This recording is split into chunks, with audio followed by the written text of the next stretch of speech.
ನಮಸ್ಕಾರ ರೀ ಎಲ್ಲ ಶಾಣೆ ಮಂದಿಗೆ. ನೋಡ್ರಿ ಇವತ್ತು ನಮ್ಮದು ಡಿಫೆಂಡಿಂಗ್ ಚಾಂಪಿಯನ್ RCB ಮತ್ತು ಪಂಜಾಬ್ ಕಿಂಗ್ಸ್ದವ್ರದ್ದು ಮ್ಯಾಚ್ ಐತಿ. ಅವರು ನಮ್ಗೆ ಅವ್ರದ್ದು ಪನೌತಿ ಯಾವಾಗ ಹತ್ತು ಗೊತ್ತದೇನ್ರಿ ನಿಮ್ಗೆ? 49 ರನ್ನಿಗೆ ಒಂದು ವಿಕೆಟ್ ಹೋಗ್ಯದ, 4 ಓವರ್ ಆಗ್ಯಾವ ಅಂತ ಹೇಳಿ ಒಂದು ಟ್ವೀಟ್ ಮಾಡಿದ್ರು ಅವರು.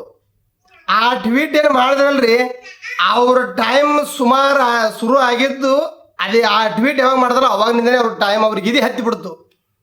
ಅದು ಯಾರ ವಿರುದ್ಧ ಅದು ಟ್ವೀಟ್ ಮಾಡೋದು ಅದವ್ರಿಗೆ ಗೊತ್ತದ? ಹೋಗಿ RCB ವಿರುದ್ಧ ಟ್ವೀಟ್ ಮಾಡೋದ?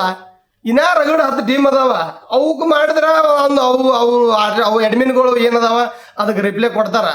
ಅದು ಬಿಟ್ಟಿಗೆ ನಮ್ಮ RCB ವಿರುದ್ಧ 49 ರನ್ನಿಗೆ ನಾವು, ಯಾಕಂದ್ರೆ ಅದು ನಮ್ಮದು ಒಂದು ಟೈಮ್ ಸುಮಾರು ಇದ್ದಾಗ ರೀ, ಗಾಂಡು ಇದ್ದಾಗ ಪಾಂಡು ಏನು ಮಾಡಬೇಕು, ಹಂಗೆ 49 ರನ್ನಿಗೆ ಒಮ್ಮೆ ನಮ್ಮ ಟೀಮ್ ಅಲೌಟ್ ಆಗಿತ್ತು.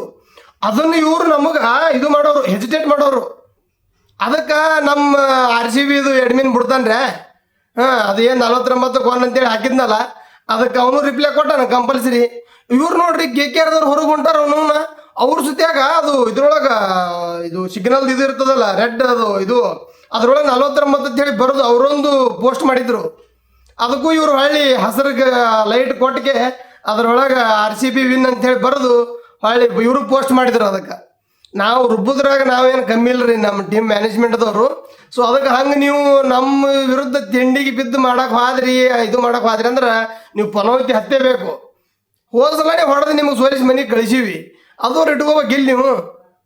ಫಸ್ಟ್ಗೆ 6 ಮ್ಯಾಚ್ ಗೆದ್ದಗಳೇನೆ ಪೂರ ಏನು ಕಪ್ ಹೊಡೆದಂಗೆ ಆಯ್ತು ಏನು ಸುದ್ದೋ ನಿಮ್ಮದು. ಭಾಳ ದಿನ ಇವತ್ತು ಏನು ಕ್ರಿಕೆಟ್ ಜಗತ್ತು ಇವತ್ತಿನ ಮ್ಯಾಚಿಗೆ ಕಾಯ್ಲಾಕತ್ತಾರ. ಮಧ್ಯಾಹ್ನ 3:30 ಮ್ಯಾಚ್ ಅದ. ನಿಮಗೆ ಇವತ್ತು ಹ್ಯಾಂಗೆ ಹೊಡಿತಾರಪ್ಪ ಅಂದ್ರೆ ಸತ್ ನಾಯಿ ಹೊಡೆದಂಗೆ ಹೊಡಿತಾರ ನಿಮ್ಗೆ. ನೋಡಾಕತ್ತೀರ ನೀವು ಇವತ್ತು ಹ್ಯಾಂಗೆ ಆಗ್ತದ ಮ್ಯಾಚ್. ಅದಕ್ಕೆ ಸ್ವಲ್ಪ ನಮ್ಮ ಟೀಮ್ ಒಳಗೂ ಸ್ವಲ್ಪ ಒಂದು 2-3 ಬದಲಾವಣೆಗಳು ಮಾಡ್ಕೊಂಡಾರ. ನಾ ಮ್ಯಾನೇಜ್ಮೆಂಟ್ದವ್ರಿಗೆ ಇದಕ್ಕಿಂತ ಮೊದಲು ನಾನು ರಿಕ್ವೆಸ್ಟ್ ಮಾಡಿದ್ದೆ, ನಮ್ಮ ಅಣ್ಣಗೆ ಶಬ್ಬಾಡ್ ಅಣ್ಣಗೆ ಸ್ವಲ್ಪ ದಯಮಾಡಿ ಇನ್ನೊಂದು 2-3 ಮ್ಯಾಚ್ ಹೊರಗೆ ಇಟ್ಟು ಬಿಡ್ರಿ, ಅಂದ್ರೆ ನಾವು ಟೇಬಲ್ ಟ್ಯಾಪ್ ಒಳಗೆ ಉಳಿದು ಬಿಡ್ತೀವಿ. ಅವ್ನ ಬದಲಿ ಯಾರಿಗೆ ಇವಂಗೆ ಡಫಿಗೆ ಒಬ್ಬಂಗೆ ಹಾಕೊಂಡಾರ, ಆಮೇಲೆ ಅವಂಗ ಕಾಂಬಿನೇಷನ್ಗೆ ಇವಂಗ ವೆಂಕಟೇಶ್ ಅಯ್ಯರ್ಗೊಬ್ಬಂಗೆ ಹಾಕೊಂಡಾರ. ಸ್ವಲ್ಪ ಒಳ್ಳೆ ಒಂದು ಮ್ಯಾಚ್ ಆಗೋ ಲಕ್ಷಣಗಳು ಎಲ್ಲ ಅದಾವ.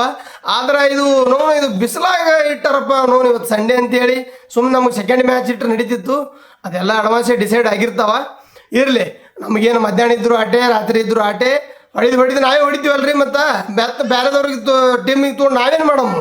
ನಮ್ಮ ಮ್ಯಾಚ್ ಯಾವಾಗ ಇರ್ತದ ನಾವು ಅವಾಗ ನೋಡೋದು ಅಷ್ಟೇ ಕೆಲಸ ನಮ್ಮದು. ಅದಕ್ಕೆ ಅದು ಹೋದ ಮ್ಯಾಚ್ ಆಗಿಂದ ಸ್ವಲ್ಪ ನನಗೆ ರಿವ್ಯೂ ಮಾಡೋದು ಆಗಲಿಲ್ಲ, ಯಾಕಂದ್ರೆ ನಾನು ವೈಯಕ್ತಿಕ ಕಾರಣ ಒಳಗೆ ಬಿಜಿ ಇದ್ದೆ. ಸೊ ಆ ರಿವ್ಯೂ ಮಾಡೋದು ಆಗಲಿಲ್ಲ. ಸಾಕಷ್ಟು ಜನ ನನಗೆ ಕಾಲ್ ಸಹಿತ ಮಾಡಕ್ಕೆ ಹೇಳಿದ್ರಿ, ಯಾಕೆ ರಿವ್ಯೂ ಮಾಡಿಲ್ಲ, ಇಂಥ ಒಂದು ಮ್ಯಾಚ್ ಮುಗಿದು ಅಂತೇಳಿ. ಸೊ ನನಗೆ ಟೈಮ್ ಸಿಗಲಿಲ್ಲ ಅವತ್ತು ಆ್ಯಕ್ಚುಲಿ ಮಾಡ್ಬೇಕಂದ್ರೆ. ನಾನು ಭಾಳ ಮ್ಯಾಚ್ ಮುಗಿದಿಂದ ಭಾಳ ಎಕ್ಸೈಟ್ಮೆಂಟ್ ಇದ್ದೆ, ನಾನು ಆ ರಿವ್ಯೂ ಮಾಡೇಬೇಕಂತೇಳಿ. ಅದು ಮ್ಯಾಚ್ನು ರಾತ್ರಿ 1ಕ್ಕೆ ಮುಗಿದ್ದು. ಏನು ಮಾಡೋದು, ಸಮಸ್ಯೆಯಿಂದಾಗಿ ನಾವು ಮ್ಯಾಚ್ ಅದು ರಿವ್ಯೂ ಮಾಡೋದು ಆಗಲಿಲ್ಲ. ಇರಲಿ, ನಾನು ಅದೇ ಜೋಶ್ ಅದೇ ಇದ್ರೊಳಗೆ ನೀವು ನನಗೆ ಸಪೋರ್ಟ್ ಮಾಡಕತ್ತೀರಿ. ಇವತ್ತು ಮ್ಯಾಚ್ ಮುಗಿದಿಂದ ಒಂದು ಗಿಲಿ ಒಂದು ಬೆಂಕಿ ರಿವ್ಯೂ ತೊಗೊಂಡು ಮತ್ತೆ ನಾನು ಸಾಯಂಕಾಲ ಬರ್ತೀನಿ. ಒಟ್ಟು ಮ್ಯಾಚಿನ ಪ್ರತಿಯೊಂದು ಬಾಲ್ ಮಿಸ್ ಮಾಡಾರ್ದಂಗೆ ಪಂಜಾಬ್ದವ್ರಿಗೆ ಇವತ್ತು ನಾವು ಟ್ವೀಟ್ ಮಾಡಮ್ಮ ಅವ್ರಿಗೆ. ಅದೇನು ನಮಗೆ ಟ್ವೀಟ್ ಮಾಡಿ ನಮಗೆ ಹೆಸಿಟೇಟ್ ಮಾಡಿದ್ರಲ್ಲ, ಅದಕ್ಕೆ ನಾವು ವಿರುದ್ಧವಾಗಿ ಇವತ್ತು ನಮ್ಮ ಟೀಮ್ ಏನಾದ ಅನ್ನೋದು ನಾವು ಇವತ್ತು ತೋರ್ಸಮ್ಮ. ಇವತ್ತು ಭಾಳ ಮಂದಿ ಹೇಳಿದ್ರು, ಮೇ 17 ಎಂಥ ಮ್ಯಾಚ್ ಅಂತೇಳಿ ಹೇಳಿದರು. ಮೇ 17 ಮ್ಯಾಚ್ ತೋರಿಸ್ತೀವಿ ಇವತ್ತು. ನಮ್ದು ಏನದು ತಿಂಡಿ ಅನ್ನೋದು ಫುಲ್ ತಿಂಡಿ ಮ್ಯಾಚ್ ಅದ. ಇವತ್ತು ಮತ್ತೆ ಹೊಡಿತೀವಿ. ಕ್ವಾರ್ಟರ್ ಫೈನಲ್, ಸೆಮಿಫೈನಲ್, ಫೈನಲ್ ಹೊಡೆದು ಮತ್ತೊಂದು ಸಲ ಕಪ್ ಎತ್ತೀವಿ. ಜೈ RCB.